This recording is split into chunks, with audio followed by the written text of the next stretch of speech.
Good morning, everybody, and thank you for joining us and for putting up with all my Facebook posts about another edition. This is edition 5 for how to help your Amazon business thrive in a crisis. It's survive in a crisis, but our guests today are going to give you some tips and tools, not only how to manage and sustain your business, but also how to come out of this ahead. Again, I'm Richard Listens, moderator and host. You can find me on Instagram at Richard Listens and my patreon.com page, Richard Listens as well. I think you're getting the theme by now.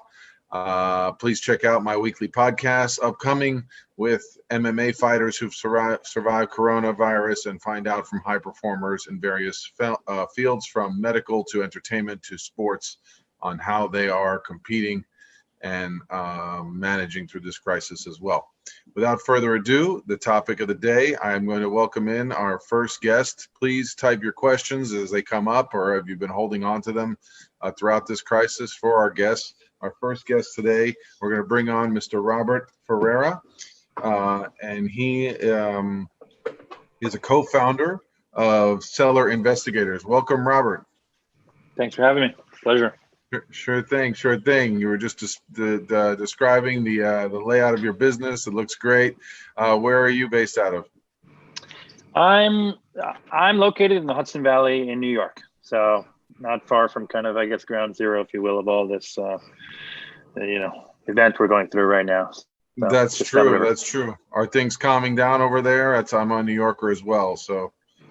Yeah. It was, we had some neighborhood people, get affected, and many of my friends who are still in the city. It's a rough go for people, dealing with it, but it's, knock on wood, it's seeming to subside a bit. So.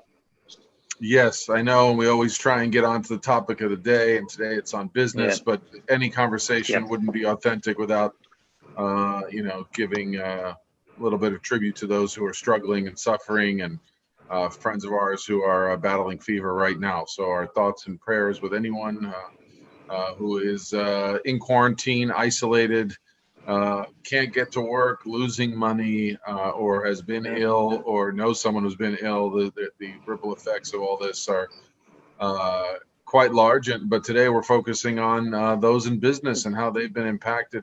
Robert, tell us a little bit about Seller Investigators, how they help clients, first and foremost. Yeah, so we've been in this space for about 3 years. My background, I was in consumer goods, and then I was into, having my own Amazon store, continue to this point. But, the old expression, preservation of capital, is one of the foundations of everything. And when we saw kind of the bleeding that people were having as far as reconciling their account with Amazon, because things are just bound to go wrong with, this many transactions. It's not Amazon trying to do anything malicious or anything. It's just everyone's moving at 1,000 miles an hour, and then inbound shipments and lost damages. It starts to add up. So in my experience, I was reconciling all this, and it just took up a lot of time. So we went ahead and we developed an API with which we reach out, we pull 5 reports, we analyze these reports and try to find, customers' money, to a great success. We find 1% to 2% of gross sales tied up in reimbursements that just aren't getting to the customer. And, that can represent, 5-6% of your profit. So we try to get that money, and working with, people like Refund Winners, working with you guys, put it back in the customer's bank account, because all of our customers need that money to put into more product, to put into advertising, to put into photography, to continue to push the message of their product, so they can, so they can reach out and help the people who need products right now, because people just frankly need products. They just can't go out and get them. So that's, I guess, a little bit about what we've been doing.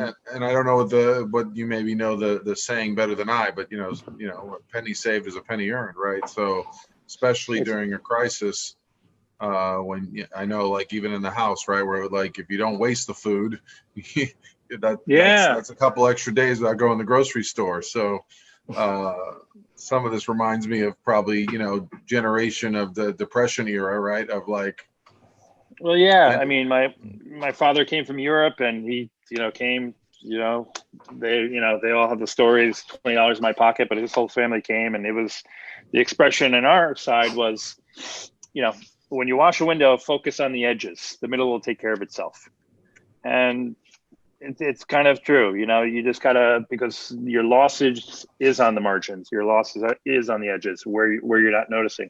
And at the end of it, some people, interestingly enough, they're like, well, it's only a couple $100. It's only this, but there's so many expenses that we all have, and every dollar that you can put in your pocket to reinvest in your business is crucial. And as far as I can tell, Absolutely. So, other than, contacting seller investigators and having you help them in general, it sounds like, having a partner like your company would be valuable for, increasing margins, crisis or not. What tips or strategies do you have out there for businesses to begin to track these things and decrease their losses, or at least recoup some of them, or any other tips for surviving the crisis we're in? Yeah, I mean, now's a good time to evaluate your business. Luckily, many of my customers have been doing okay in this business. They've had products that have been needed, but work on your business, not maybe in your business in this time where it's kind of quiet, is what I've been trying to do. When people I know have been trying to do, find ways to set up systems right now while you have the time to, like, I've been doing it this way for all this time, and maybe it's not the best way. At this time, that's what I think is kind of the best use of a lot of people's time. Successful businesses, if you look at them, they build systems. They don't necessarily build companies. McDonald's is a system. It's not a burger joint. And wherever you can do that, whether it's organizing how your flow of creative, people get bogged down on how they, rolling out their creative. Has the photography done yet? Is the ad copy done yet? All these sort of things that don't get a winning product to the customers right away. I think we take this time to focus on all those sort of things. And thank you for that, Robert. And what is one thing you've done for your own company, seller investigators, to increase your own margins or to increase the way you relate to customers? Well, one of our kind of weak points is we need MWS access in order to help people on the back end. And the user interface, it was something I'm going to work on to convert people to sign up for the process. You have so many people who would start the process and they didn't finish it. And this time gave me the focus to just be like, we are fixing the UI now. Like, we're gonna do this because, you're running and your dropout rate's higher than you want it to be, but you're just, spinning so many plates. So that's one thing we did that I think really will pay dividends for a long time to come. Excellent. Oh, the camera's already shifted over to Armin. That must mean it's his time to share. Thank you for being patient, Armin. We have with us today our second guest, and we'll get back to Robert. He'll get to sign off. We'll give him some time to think of closing thoughts while our guests are chiming in with questions. We have from e-commerce payment specialist, Mr. Armin Ansari. I know you're hanging out there with the boxes. Thank you for being patient. How are you? It's a pleasure to be on here. Hope you're well, guys. Where are you speaking to us from today? I'm speaking to you from London, sunny London, UK. It's actually evening time right now. We're on full lockdown over here. And this is the kind of change of scenery that I get from home, is coming to the warehouse, get immersed in e-commerce and get some inspiration. just looking at the boxes that need to go out, gets the passions going. They've been building up a bit too much recently, but I'm sure we're all in the same boat. So tell us a little bit about e-commerce payment specialists and how you've been navigating this crisis as a company and as an individual. So I'm an e-commerce payment specialist at a company called World First. Some of you guys may be familiar with it. Essentially, we offer localized bank accounts to e-commerce sellers. essentially, if you're, let's say, the UK, which is quite segregated currency-wise from the rest of the world, if you're receiving foreign currencies such as euros, US dollars, when you're selling in those markets, being able to open up a local bank account to receive those funds is a very long and painful process. With Wealth First, you're essentially able to do that with a few clicks of a button within 24 to 48 hours. So this is what we do to help sellers like myself speed up that process. That's amazing. And what have you noticed? Any trends during this crisis? Are people needing more and more access to e-currency? Have things increased like Robert was describing about the demands, more people needing to perform business online? So similar to what Robert was saying, margin's always an important factor, but especially during a time like this, I feel like we've all gone back to the bottom of Maslow's hierarchy of needs. And, the first couple of weeks when it all kicked off, you look after the finances, you look after the essentials. We're all running to get as much toilet paper as possible. But similarly, you want security of financials. So maximizing margin is key. And this is a big part of what Wealth First helped to do is help sellers protect themselves against currency fluctuations. So in the UK, we've had a few events that made the pound very unstable with Brexit, all of last year. And more recently, of course, COVID-19, we saw a shift of GBP US dollar about 20% at the highest point. So, if your products, you've got profit margin of 10, 15%, that could have completely been wiped out at the point where there was a surge. So this is what Wealth First can also help with, essentially hedging your currency risk and protecting yourself against the market fluctuations. Valuable resource. Any tips you have for small businesses, Amazon businesses of any kind in managing and surviving this crisis? Even as they start to loosen restrictions in certain countries, right? We know we're not out of the woods just yet. Yeah, exactly. It's all been about adapting, really. Even for myself, for the products that we sell online, we've seen 1 week one product be very, very popular, then the next week it changes. For instance, for my own business, I sell desk mats, and I never would have thought when we launched it 2 years ago, everybody's going to be working from home. So we've had a massive spike in sales of desk mats for the home office. But yeah, it's a good time to look at the categories you're selling in and really consider diversifying, really, because if you could be in a winning category, obviously the essentials for the first few weeks, but that shifted very quickly to exercise equipment and then of course office equipment. So it's a good idea to look at the next kind of, once we come out of COVID, because the question isn't if we come out, it's when. Are you going to be ready to really make the most out of the next batch of products that are going to be spiking? And any particular ways in which your company has adapted, other than I know I just got a big image of like my dining room table and making sure I have a desk mat so that the mouse doesn't scratch. And this is no small discussion, right? When working from home. Yeah, I'll send you a link afterwards. No worries. That's right. Yeah. In terms of adapting, this, you guys could. This is a customer acquisition opportunity for you. So you don't stop. Yeah, no worries. No worries. The brand's there. This just wasn't any row you landed in, huh? Exactly.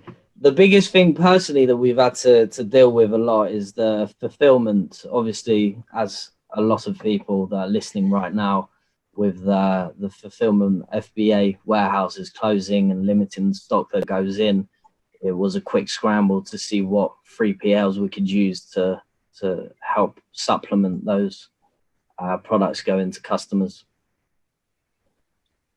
And what did you discover? what we discovered is that a lot of people are in the same boat, and there was a very long process to get the 3PL up and running.